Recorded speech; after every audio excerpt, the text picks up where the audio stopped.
Yeah, hi everyone. Really excited to be today here. And today I'm going to talk about the Hugging Face open source tools.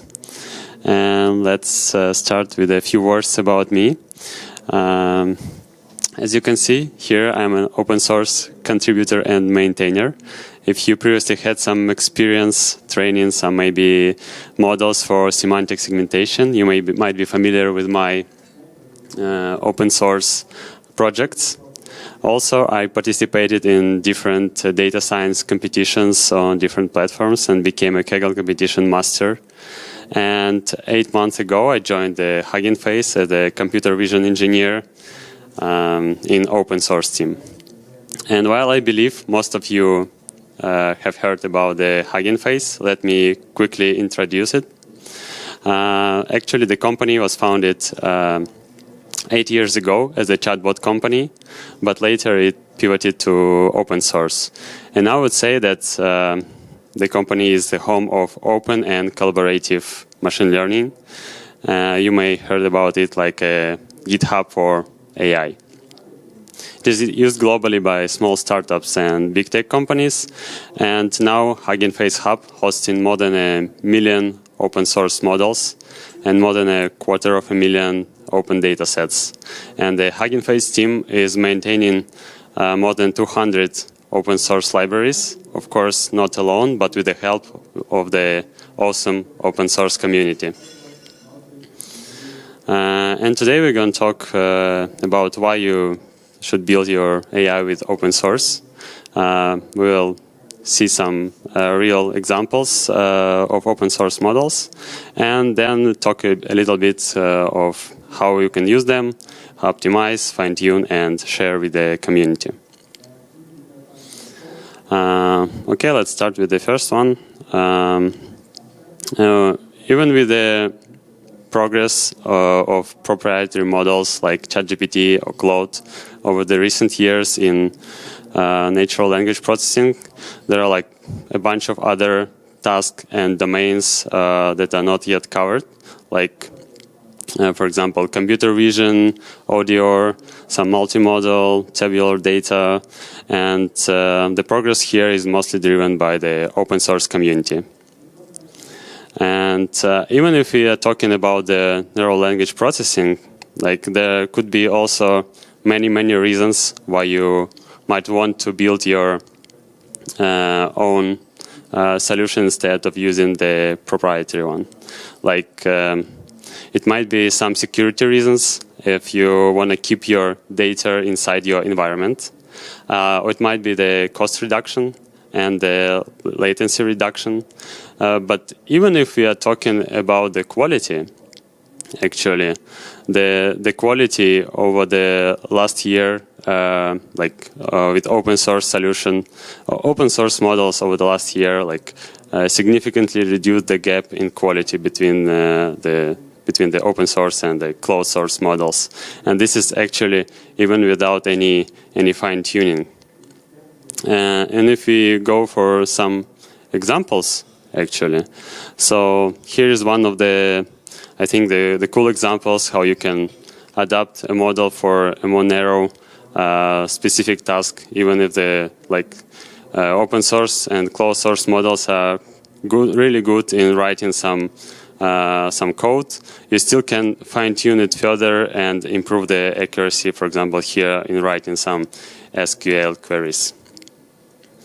Another example here might be generating structured output. It might be useful in case you want to parse some photos of identity documents or receipts, bills, tickets, maybe some field forms or claims. And here I provide you with some links to examples how to fine-tune different vision language models to parse data like this and provide structured JSON outputs. Another example might be about building document rec. Actually, I think retrieval augmented generation is one of the most popular topics right now, and this is partially was already covered by previous speakers, so I will recap it once again. So, for example, what should we do in case we have not only text data in our knowledge base, but also like it might be scanned documents, or we might have like figures, images, tables. Of course, we might like create some multi-stage pipeline when we first run some OCR, and then we run some layout detection to segment page into paragraphs, figures, titles. Then we reconstruct the document structure and order of the page. And we apply some maybe vision language models to describe the figures and images in the natural language. And then we build like a usual text-based rec. But is there any like more simple and maybe better solution? Like recently, there was released a cold poly model, and the authors suggested not to actually use the text-based track, but instead did the image-based track. So instead of, you actually don't need any OCR. You basically embed directly images together with the text on it, with the figures, with the titles, tables, everything, and get some image embeddings. And then during the retrieval, you match the embeddings of the queries with embeddings of the images. And then you retrieve the relevant images and use the usual visual language model to answer the user's query. And surprisingly, this approach actually beat the traditional approach, especially if the data is the complex. And what is also interesting, that this model also can be used to get some explanation of its decisions. So here on the images, you can see that there are like some similarity maps between some keywords like our, Kazakhstan, or formula, and what actually triggered the model on each image, which regions are the most relevant ones. Another example of, I think, awesome models is the zero-shot object detection. You're probably familiar with the standard object detection models, and they are like trained for predefined number of labels. While for zero-shot object detection, we can actually provide the labels, and model can detect them even without any training. They are usually called also open vocabulary models. These models were trained on huge amount of data, but even despite that, they still can struggle with some out-of-domain data, like for example, some medicine data. But the cool property of this model that they actually can somehow understand not only the objects on the image, but also some objects relations and the object properties. Like here's an example: if you ask the model to detect a player, it will detect all the players on the image. And on the other side, if you ask to detect a player in a white T-shirt, it can perfectly determine the requested one. And the same for the bottom images, a person and a person with a cup. And of course, there are many other open source models and different use cases for them. But you can find them on the hub and try by your own. I will not cover them all today. But let's dive a bit deeper on how you can use them. So basically, we can split it into 4 steps. First, you have to find the model. Then you need to test it somehow to understand is it suitable for your use case or not. You might want to fine-tune it, adapt to your data, and then deploy. And Hugging Face is trying to democratize good machine learning. That is why we're trying to make this experience kind of smooth. And all these steps actually you can make even without writing a line of code directly on the Hugging Face hub. If you choose, for example, one of the model, on the right side you will have this panel with different options and different actions you may perform with the model. So first you can try the model with the widget or with the Hugging Face space. It's actually some kind of a mini application that showcases how the model works. So you could provide your own data to it and then get some intuition of the model responses. If it is like a chat model, you can also try it in the Hugging chat. Then if you want to like build your first prototype or product, we also have like serverless API. It has some limits, but it's free, so you already can use it for your proof of concept. And in case you need higher limits, you always can deploy this model to clouds or inference endpoints. If you're building something more complicated, want to like fine-tune it in some way, you can load it with the Hugging Face Transformers library. Like many models are compatible with it. And what is actually Hugging Face Transformers library? It's, I would say, one of the most popular libraries right now for AI models, and many models on the hub are Transformers compatible. And as long as the model implemented in Transformers, they like have very standard API, so you don't have to spend too much time switching, for example, between models or even between modalities. So like text model and the image model, they will have pretty similar APIs. So it can be actually described in these 4 steps. First, you have to load the model and some processor. The processor is the object that is responsible for image pre-processing.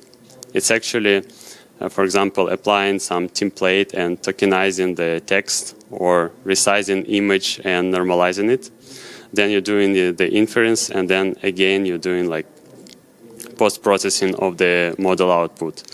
Like for object detection, it might be filtering boxes by the confidence or applying non-maximum suppression. For text, it would be like decoding tokens back to text.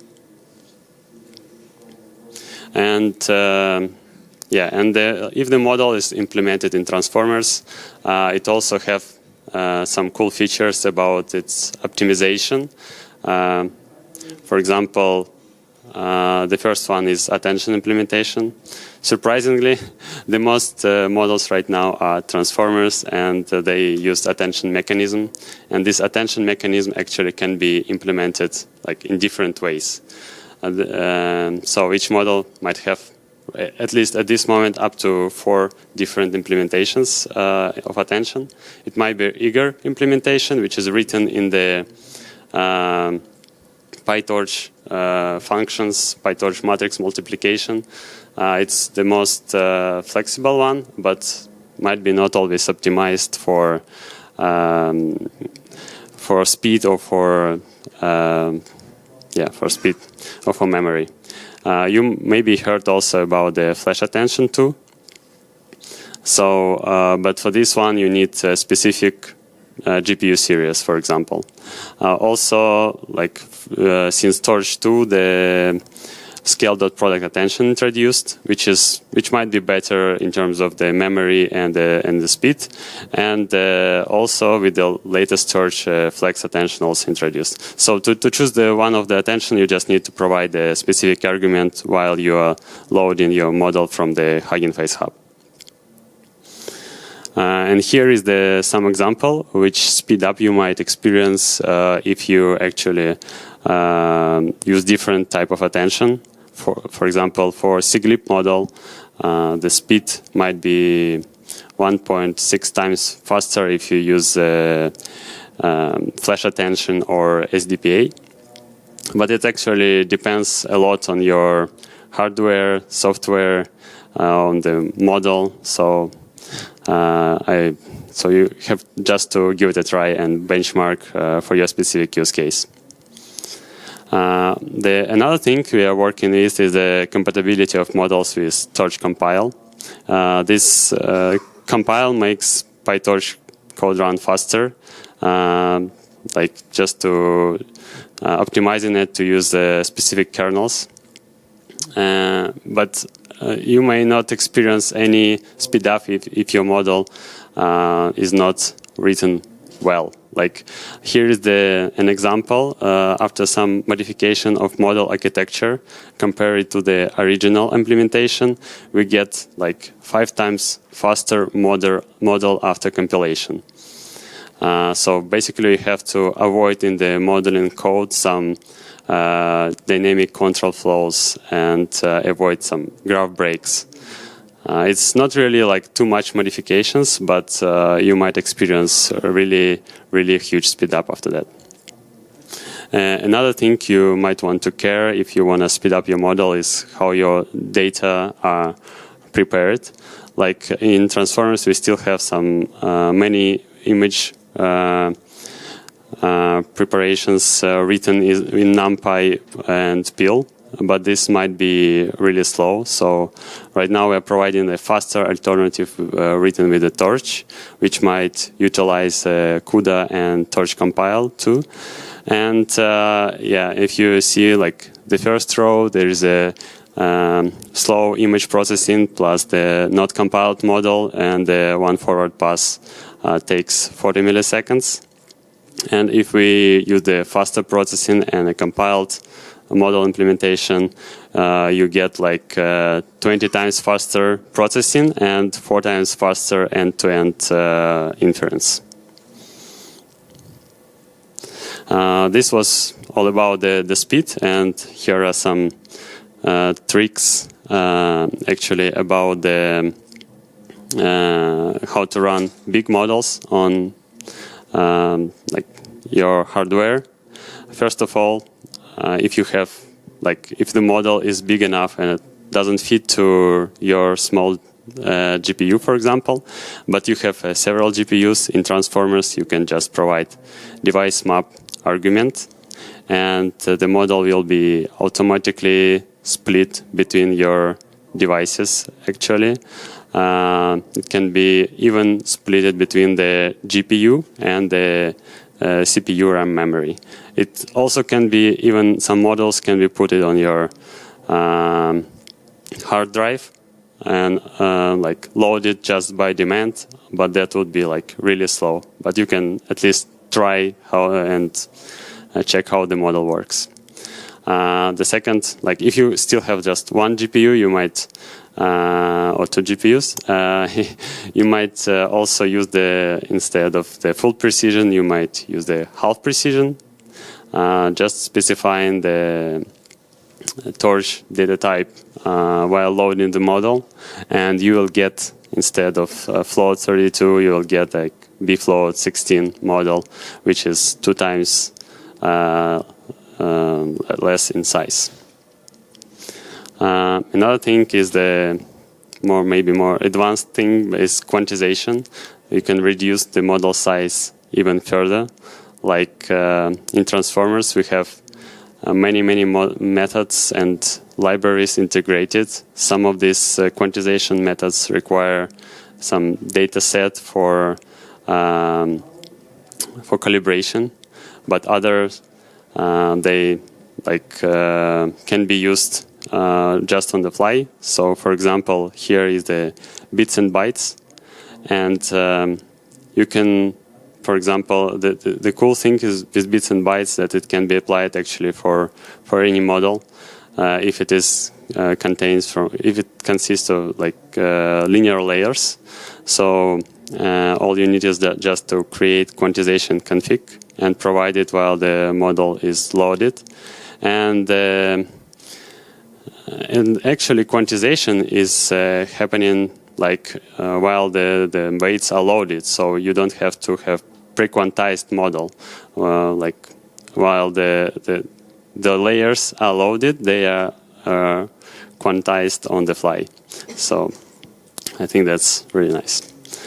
And in case you're not satisfied with the model speed or size or quality, of course you can fine-tune your smaller model. There are different techniques how to do that. You can also use the one of these big models for foundation models to, for example, generate synthetic data sets with pseudo labels or some pre-annotations and then refine them with manually. And also you can use this bigger model as a teacher model to make a knowledge distillation. And actually, transformer models also have an option to provide you even intermediate model hidden states. So you can even align the intermediate model representations between the teacher and the student models. And as long as the model is implemented in transformers, usually we have loss function also implemented together with the model. So basically all you need to train it is just, it might be a simple PyTorch loop with the data provided. But this looks simple just for some smaller models. For bigger models, you might need some more advanced techniques to train it, for example, to split models between GPUs, or maybe use some parameter-efficient fine-tuning. And for that, we have awesome library Accelerate, and the more high-level API in transformers, like Trainer API, and also like PEFT library, which is basically parameter-efficient fine-tuning with the LoRa and quantized LoRa implemented. Or you can use like any framework by your choice, which are you the most familiar with. And you, of course, you don't have to start anything from scratch. We have many tutorials for almost all the models implemented. Some of them are in the official examples, and some of them in like these awesome repos like Transformer tutorials and Small Vision, implemented by my colleagues Merv and Niels. One more thing, in case you're like trained your model and you want to like, or you're doing some research, or even if you want to share with model with your colleagues, the nice thing is that you can actually integrate some real lightweight dependency to your PyTorch model, like Hugging Face Hub library and PyTorch Hub mixin, and then just adding an additional inheritance to your PyTorch model, you will get nice features. First of all, you will get 3 methods. The save pretrained, which will save the model to a local directory. Then the second method will be push to hub, which will basically push the model weights and model config to the hub. Basically, while you add in this mixin, it will also automatically capture all the argument that you pass while you initialize the model, and it will save it as a configuration file. And then you can also load the model weights from the hub together with config. So we'll automatically recreate your model with the initial parameters and load the weights. So in that case, the sharing the model between like your colleagues or with the community would be really easy. And together with it, you will get the model version control, because on the hub, it's basically the repos, so you can always retrieve like models from a different commits or revisions. And also, which is I think also important, you will not have the model weights saved as like usually in a pickle file, which are unsafe format for storing the weights. But instead, the model weights will be saved in the safe tensors format. Thus, like if you share it with the community, anyone can trust the files that you share. And the last but not least, you might get some dopamine with some downloads and downloads counts and some likes from the community. And of course, if you upload your model, it's would be great to show the community how it works. With this recent libraries like Gradio or Streamlit, it's really easy to build a simple web UI and provide some showcase demos for the community. So you basically don't even need to write it by yourself. You can go to the Hugging Face spaces, find something similar, some like similar application, and it's usually just like 40, maybe 60 lines of code. Just change a few lines to use your own model and push it back to the Hugging Face spaces. Yep, and share with your, like, I don't know, LinkedIn account or Twitter. Okay, that's actually in from my side. Thank you for watching. Here's my contacts in case you have also some follow-up questions. And yeah, thanks.